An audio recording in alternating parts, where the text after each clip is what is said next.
Welcome to A Book and a Beer, everybody, the show that combines reading and drinking. Today we're going to be talking about To Sleep in a Sea of Stars by Christopher Paolini. Am I saying that right? Paolini? Paolini? The guy who wrote Eragon. And speaking of the Eragon series, those books brought a lot of polarized opinions. People either loved the Eragon series or they found a lot of stuff they hated about the Eragon series.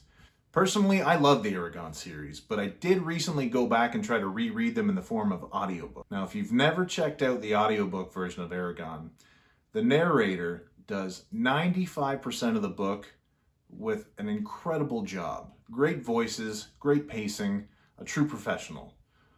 Until it came to Saphira's voice. If you've never read the Eragon series, Saphira is a dragon, a female dragon. However, every time her line comes up, you hear, "Eragon, this is Saphira. Don't I have a ladylike and wonderful voice?" It's like something that combines the Dark One and Yoda, or Grover and the Devil. So why am I bringing up an audiobook that was published over 10 years ago? Because To Sleep in a Sea of Stars was my very first audiobook arc. This book came from the good people at Tor Books and NetGalley. Today's beer is Hazy 44 by Big Rig from Kanata, Ontario. Not to be confused with Ontario, Canada. So it's Kanata, Ontario, Canada. That's going to be really confusing to people who don't live in Canada. Gotta be real with you. It's the design of the can that sucked me in with this one. I mean, it's hectic and crazy. It makes me feel like it's going to be an energy drink, which I'm also addicted to. It claims to be a dry hopped session IPA. I don't know what that means, but we're going to find out.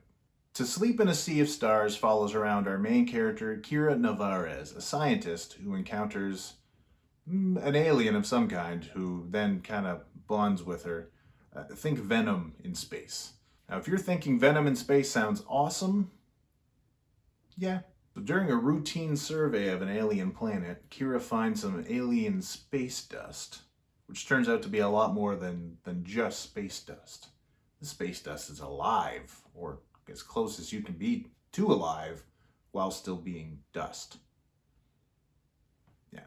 So by the time Kira realizes the space dust is more than just dust, it's too late, and now they are kind of one and the same. They are, but they aren't. You'll see. I don't want to spoil it. Two life forms thrust together by destiny or plot holes or whatever you want to call it, finding out about each other as the story goes along and as we find out more about this symbiotic thing. Ooh. I can see already that is hazy. I don't know what the 4-4 means, but I get the hazy part. Ooh-wee. It's like dishwater that was only used to wash beer glasses. Right off the bat, it's got that IPA smell. It's the hops, but it smells like there's some kind of fruit in there. It's a bit of a bitter aftertaste to it.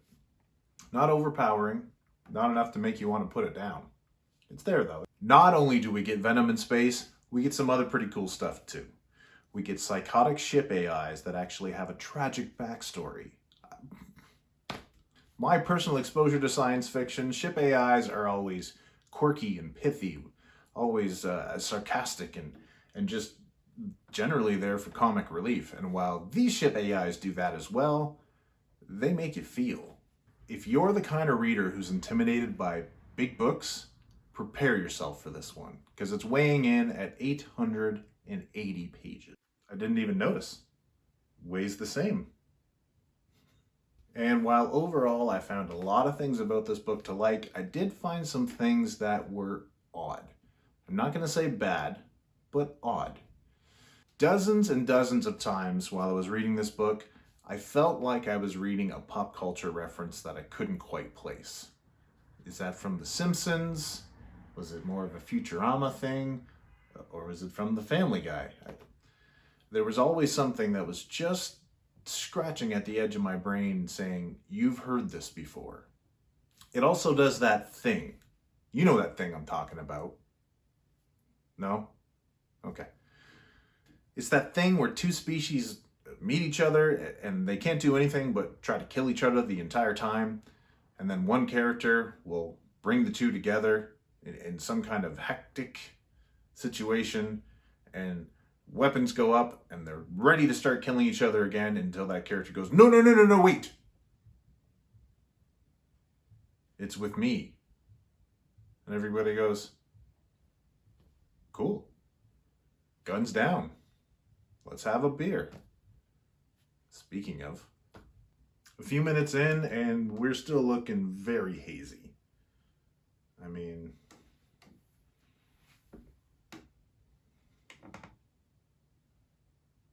that's hazy. That's Hazy 44. There's no IBU listed, but I'm going to say it's in the mid-range. There are definitely beers out there with a much higher bitterness.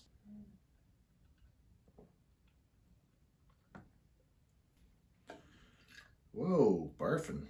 Holy. You thought it was hazy before. Looks like milk has gone bad. I'm going to give To Sleep in a Sea of Stars 3.5 stars. It wasn't quite what I was hoping for. Christopher Paolini wrote some stories which were, for me, really great. And since then, I would have thought that he would have really grown and matured and expanded as a writer. And I'm not sure that I saw that. However, I would encourage anyone who just really appreciates a good sci-fi or space opera, or even somebody who likes comic book stuff, to pick up this book. It has some really great characters, does some really interesting things, and for the spaceship AI alone, I would recommend you at least check this book out. Coincidentally, Hazy 44 by Big Rig is also going to get 3.5 stars. It has a really great taste, but as I mentioned before, the bitter aftertaste is there. I might feel differently about it after like 3 or 4 of these, but this far into number 1, it's there. It's reminding me constantly. It's back there. Okay. Well, if you like this video, leave me a like, leave me a comment, subscribe, do all of the things that you're supposed to do when you like a YouTube show. I want to see the books and the beers that you'd like me to talk about on this show down in the comments. And if you want any more information about To Sleep in a Sea of Stars or Hazy 44, we're going to put that information down in the notes. And I'll see you next time. Cheers. To Sleep in a Stuff. So why am I talking about an audiobook that was published a decade ago? Because. Not enough?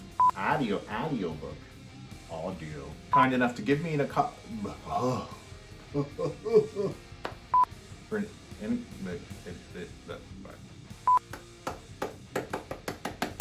It also did that thing. You know what I mean by that thing? Probably not. Look at this, I got a book made out of Lego. Here's a Lego book. Aragon!